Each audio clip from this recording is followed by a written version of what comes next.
Ladies and gentlemen, please welcome South Dakota Governor Kristi Noem.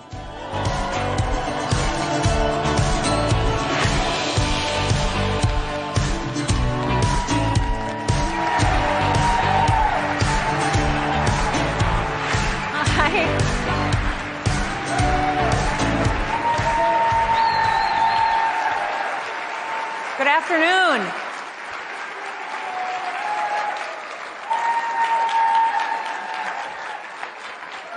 You all look wonderful. Well, it is such an honor to be with all of you here today. My guess, thank you. Now listen. My guess is that a year ago, most of you had no idea who I was.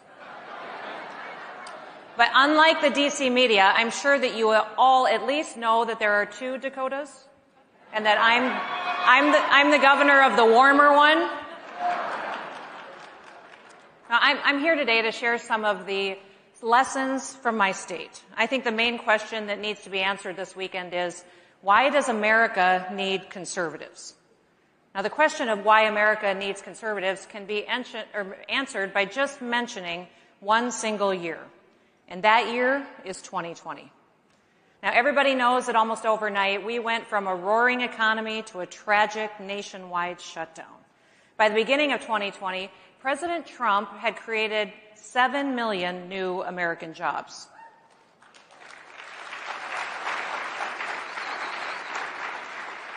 We had the lowest unemployment rate in over half a century. And unemployment rates for Black, Hispanic, and Asian Americans reached the lowest levels in history. More than 10 million people had been lifted out of poverty and out of welfare. And all of that changed in March. Now, most governors shut down their states.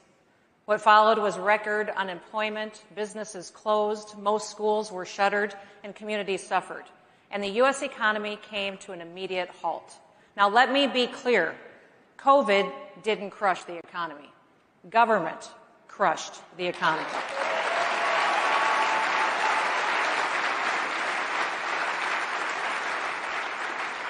And then, just as quickly, government turned around and held itself out as the savior. And frankly, the Treasury Department can't print money fast enough to keep up with Congress's wish list. But not everyone has followed this path. For those of you who don't know, South Dakota is the only state in America that never ordered a single business or church to close.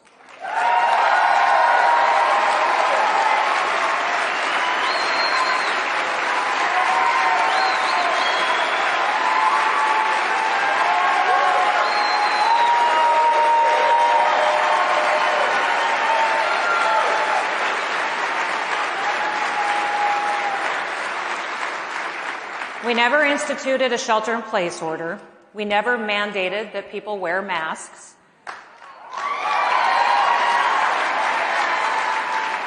We never even defined what an essential business is, because I don't believe that governors have the authority to tell you that your business isn't essential.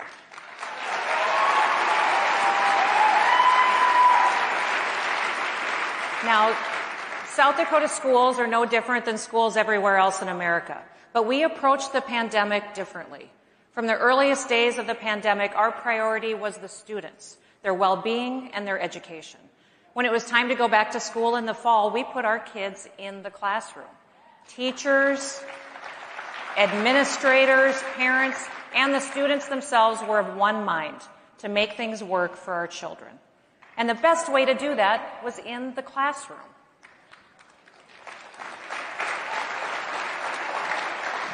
Now, in South Dakota, I provided all of the information that we had to our people, and then I trusted them to make the best decisions for themselves, for their families, and in turn, their communities. We never focused on the case numbers. Instead, we kept our eye on hospital capacity. Now, Dr. Fauci, he told me that on my worst day, I'd have 10,000 patients in the hospital. On our worst day, we had a little over 600. Now,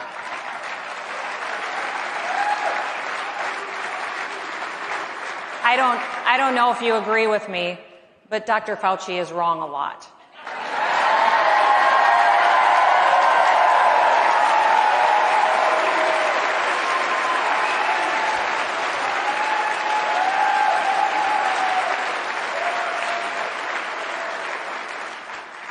even in a pandemic, public health policy needs to take into account people's economic and social well-being. Daily needs still need to be met. People need to keep a roof over their heads. They need to feed their families. And they still need purpose. They need their dignity. Now, my administration resisted the call for virus control at the expense of everything else. We looked at the science, the data, and the facts, and then we took a balanced approach. Truthfully, I never thought that the decisions that I was making were going to be unique. I thought that there would be more who would follow basic conservative principles, but I guess I was wrong. Ask yourself this question: how far will people go to enforce mask mandates? Once you start lockdowns, how long can you sustain them? In South Dakota, we had some cases in March and April, but the virus didn't really hit the Midwest until late fall. Should we have kept people in their homes from March onward? Of course not. It's important to ask these questions. We have to show people how arbitrary these restrictions are, and the coercion, the force, and the anti-liberty steps that governments take to enforce them. Often, the enforcement isn't based on facts. Justifying these mitigation efforts has been anything but scientific. Now, many in the media, they criticized South Dakota's approach. They labeled me as ill-informed, that I was reckless, and even a denier. Some even claimed that South Dakota was as bad as it gets anywhere in the world when it comes to COVID-19. That is a lie. The media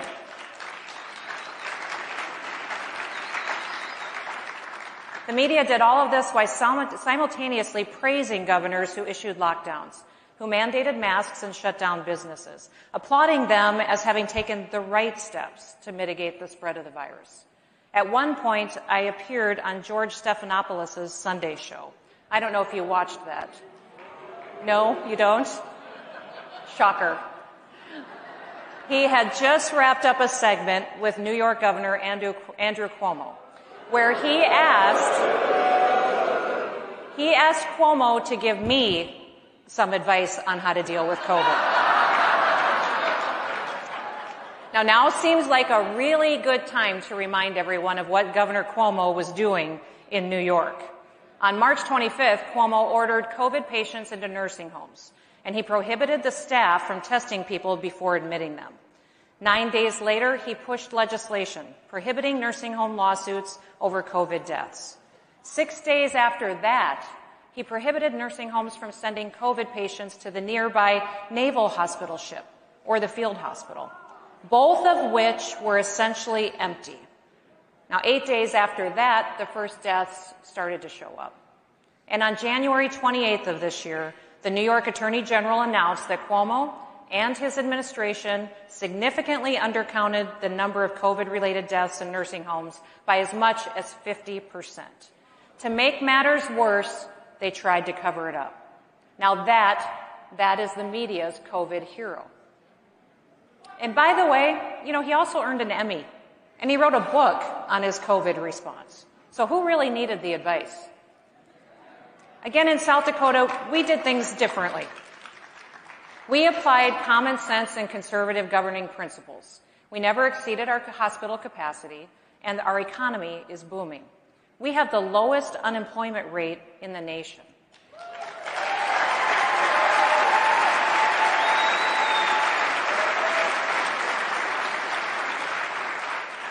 We are number one in the nation for keeping jobs, keeping businesses open, and keeping money in the pockets of our people.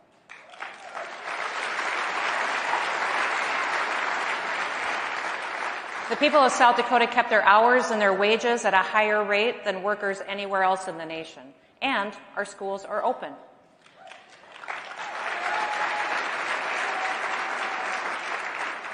America needs conservatives at the state and at the local level, but we also need conservatives at the highest level of government too. In America, we have government of, by, and for the people.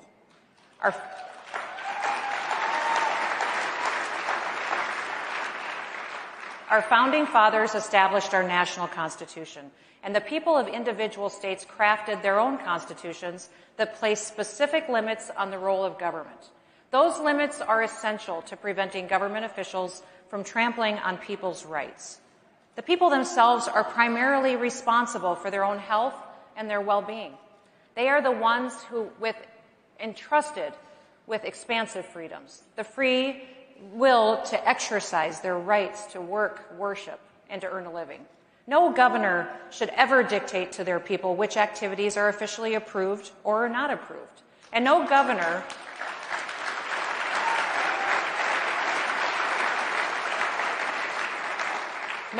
should ever arrest, ticket, or fine people for exercising their freedoms.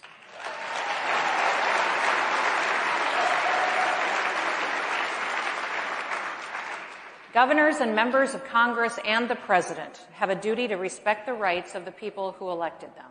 But it seems these days that conservatives are the only ones who know what that means. Personal responsibility is considered a God-given gift in South Dakota. Personal responsibility is not a term that conservatives have abandoned. When I was preparing to come speak with you, I came across some fascinating remarks that were made back in 1962. Listen to this. The Declaration, above all else, was a document not of rhetoric, but of bold decision.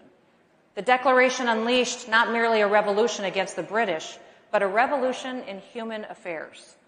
This doctrine of national independence shook the globe, and it remains the most powerful force anywhere in the world today. That's fantastic, right? Those are the words of Democrat President John F. Kennedy.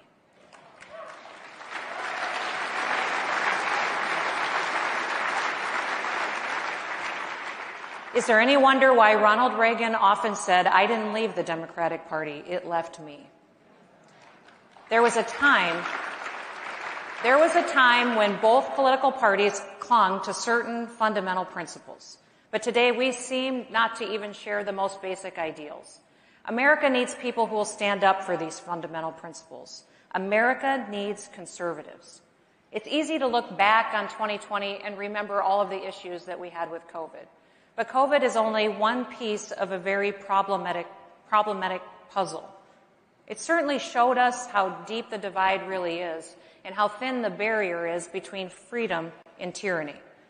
But there was a worse movement that was happening in 2020, and it's an ongoing problem. Across America these last several months, we watched an organized, coordinated campaign to remove and eliminate all references to our nation's founding and many other parts of our history. Rather than looking to the past to help improve our future, some are trying to wipe away the lessons of history, lessons that we should be teaching to our children and to our grandchildren. Now, this approach focuses exclusively on our forefathers' flaws, and it fails to capitalize on the opportunity to learn from their virtues, and they had many of those.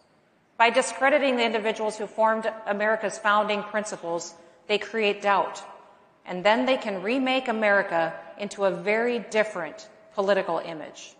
It is our job to help explain why this is wrong. Remember, America wasn't founded for the personal gain or personal power of men like Washington, Adams, and Jefferson. The signers of the Declaration of Independence put their lives and their sacred honor on the line, and they affirmed people's God-given freedoms. Still today, the Declaration of Independence is one of the most important statements of purpose ever written. And not just because it serves as the justification for our independence to the entire world, but also because it has led to our prosperity, and it's inspired many other nations and peoples to seek freedom. We the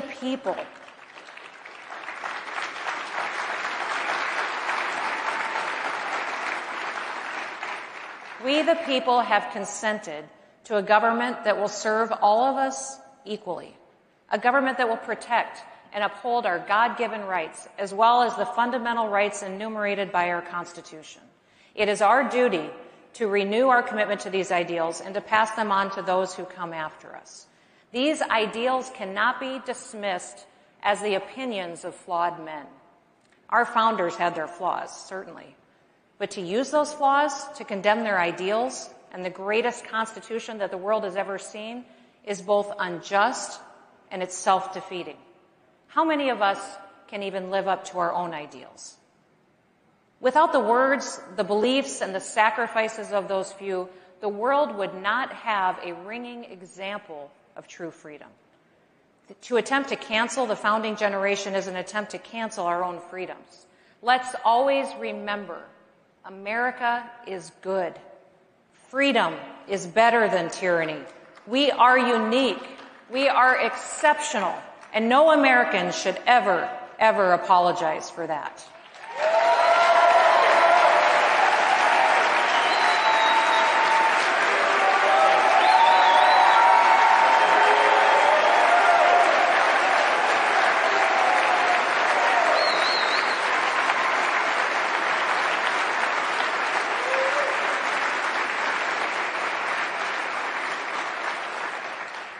We should illustrate to the world that people thrive when government is limited, and people's ingenuity and their creativity is unleashed. We should also remind the world what happens when tyranny and oppression are allowed to thrive. These days, too many are embracing China, a nation that crushes freedom of speech and religion. China literally places religious minorities in internment camps. China responded to the COVID virus by trying to cover it up. And one of their mitigation strategies was to weld doors shut to lock families in their homes. Friends of China are not friends of freedom. Make no mistake, America's leadership is needed in the world.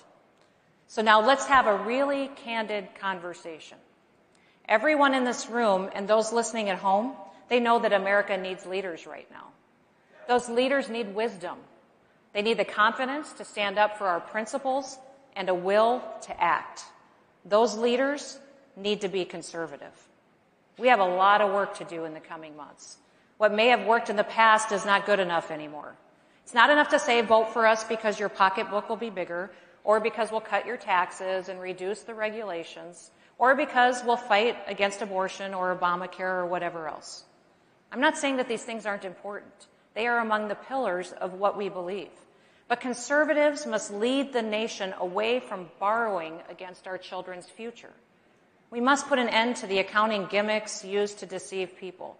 Joe Biden has been in politics for 50 years. At that time, our national debt was roughly $450 billion. Today, that's pretty close to what we pay in interest on our national debt. Everyone is to blame. We have forgotten principles that we once held dear. And we must more closely articulate to the American people that we are the only ones who respect them as human beings. That we are the only ones who believe the American people have God-given rights. We are not here to tell you how to live your life, how to treat you like a child or a criminal because you go to church or you defend yourself. Conservatives respect people as individuals. We don't divide people based on their religion, their culture, or the color of their skin. We don't shun people who think for themselves. And we understand that every single person is different. Each person deserves the opportunity to build his or her life without some self-important government bureaucrat telling them what they can or what they can't do. We don't have the media on our side. Conservatives must be smarter than progressives. We must know our history.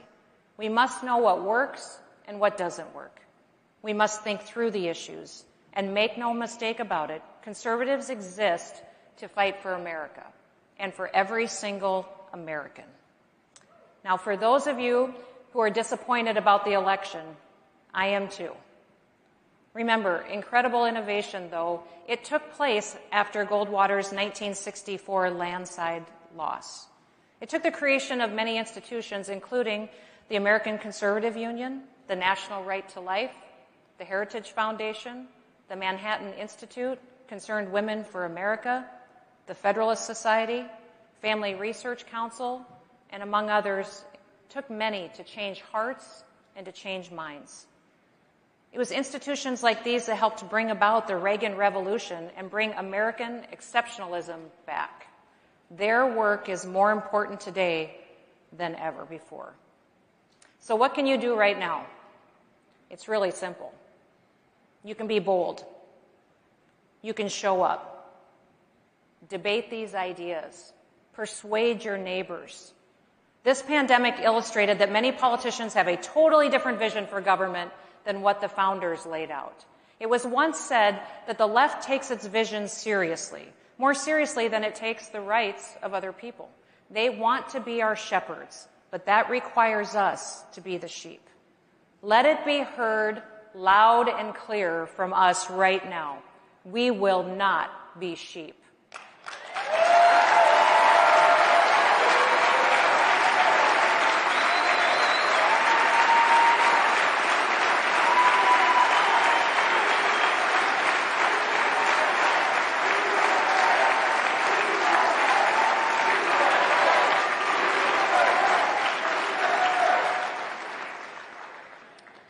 So I'd like to close today with a story. My dad was a cowboy. He was the toughest person that I've ever known. Ever since I was a real little girl, I just wanted to grow up and be like him. Now, he died in an accident on our farm when I was 22 years old. And a couple months after he was killed, I finally got the courage to go out and clean out his pickup. Now, all of you who have a farmer or a rancher in your life, you know that they often live out of their pickups. Everything important can be found in the cab. Their wallet, bills to pay, tools, you name it. And if you need to find something important, every single one of us farmers' kids knows that the pickup is the first place that you look. Now, as the new general manager of the business, a couple of months after Dad died, I knew that where that pickup was, what was in it, and I needed to clean it out eventually. But those months had also been filled with hundreds and hundreds of questions. What seed should we be planting? What field should we plant first? What's the price that we need to sell our calves for to cash flow the cattle operation? And I didn't have those answers. I remember wishing over and over again, if I could just ask Dad. If I could just ask Dad one more question. And frankly, I was running the business, but I was daily faking my way through it. I had no idea how we were going to keep our family business going without my dad. And I was determined, though, that we weren't going to fail. So that day, as I carried a box out to the pickup, I knew it was time to clean it out. I stuck my hand down into the console in the middle between the chairs in the front seat, and I started to put items in the box that I was taking out. So the first thing was a pliers. How many of you know what a pliers is? A Baby Ruth candy bar. I remember that was his favorite. Notebooks, pens, tools. And then I found a little tiny tape recorder. It was the kind of tape recorder that a doctor dictates into. I pushed the play button, and immediately I heard my dad's voice. He was talking about seed corn varieties, which ones had performed well on certain fields that we owned that went with certain soil types.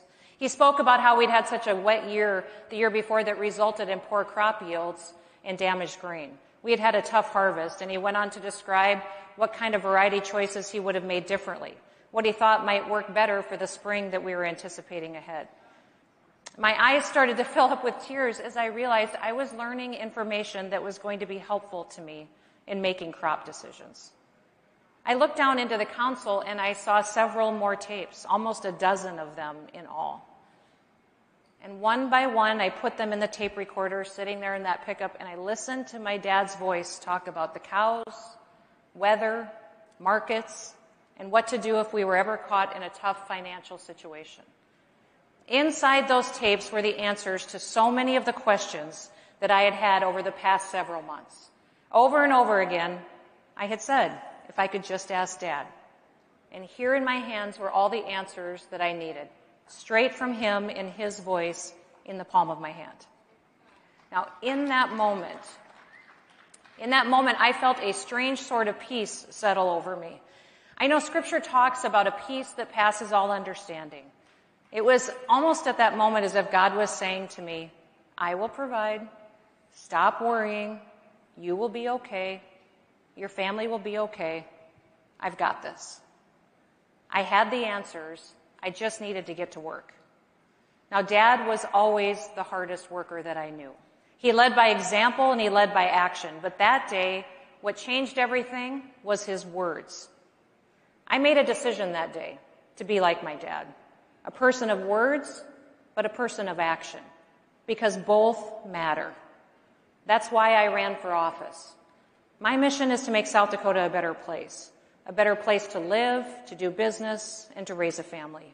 One of the reasons I care so deeply about these issues is because I want these things for my family and for every single American family. I believe South Dakota has been an example to the nation this past year. People used personal responsibility to protect their family's health and their way of life, while the government respected their rights and their freedom. And we